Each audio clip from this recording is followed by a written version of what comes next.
What if I told you that the world was remapped in a single generation? That between 1800 and 1900, virtually every map you'd relied on became obsolete? That archives across Europe were reorganized, consolidated, and in some cases, completely rewritten? This isn't speculation, it's documented history. But the question remains, why? What happened in the 19th century that demanded such a total reformation of our understanding of geography, history, and the past itself? The answer may be simpler than you think, or far more complex than we've been told. Act 1. The Cartographic Revolution. Before 1800, maps were art as much as science. They featured elaborate illustrations, inconsistent scales, and often depicted the world through a lens of mythology and imagination. But something changed. Between 1800 and 1860, a cartographic revolution swept across the world. The Ordnance Survey in Britain, established in 1791, began systematically remapping the entire British Isles with military precision.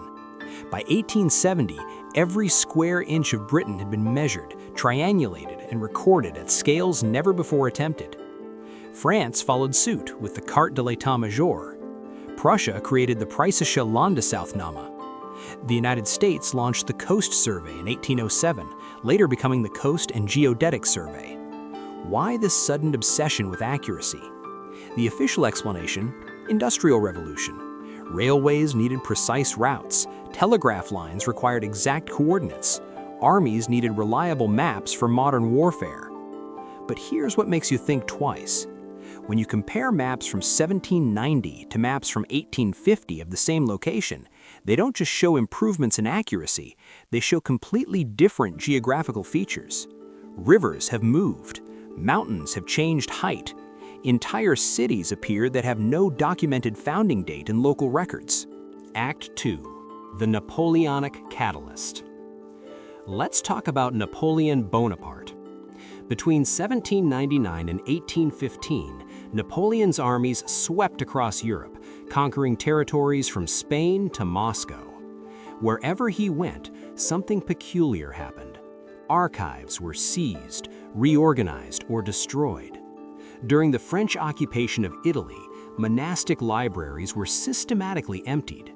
In Germany, the Holy Roman Empire was dissolved in 1806, and with it, centuries of regional archives were consolidated into new state archives.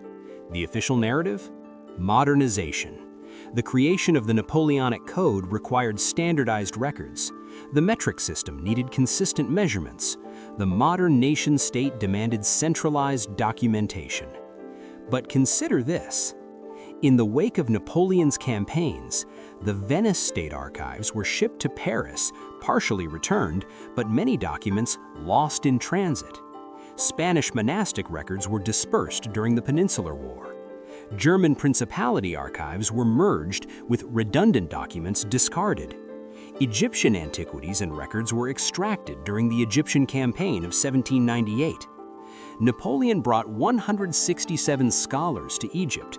They produced the Description de l'Égypte, a 23-volume documentation of Egyptian history and geography. This work fundamentally changed how we understand ancient Egypt. But here's the question: did it document Egypt, or did it define Egypt as we know it? Act 3. The Archive Reorganization. After Napoleon's defeat in 1815, something unprecedented occurred across Europe: the Great Archive Reorganization.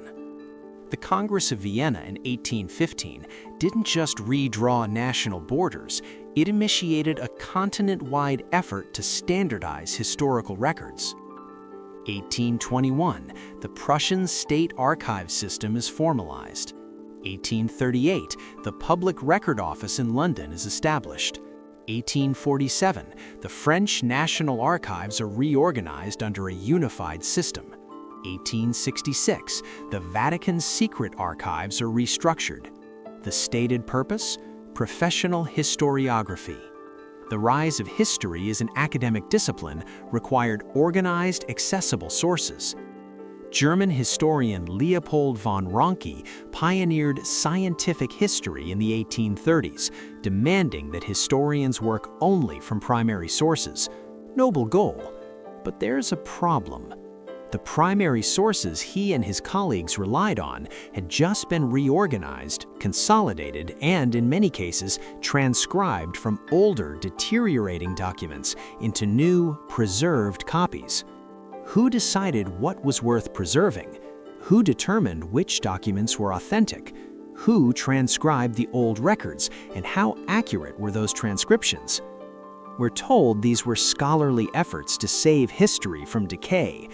But scholarship is never apolitical, and in the 19th century, nationalism was the driving political force. Act 4. The Printing Revolution, Part 2.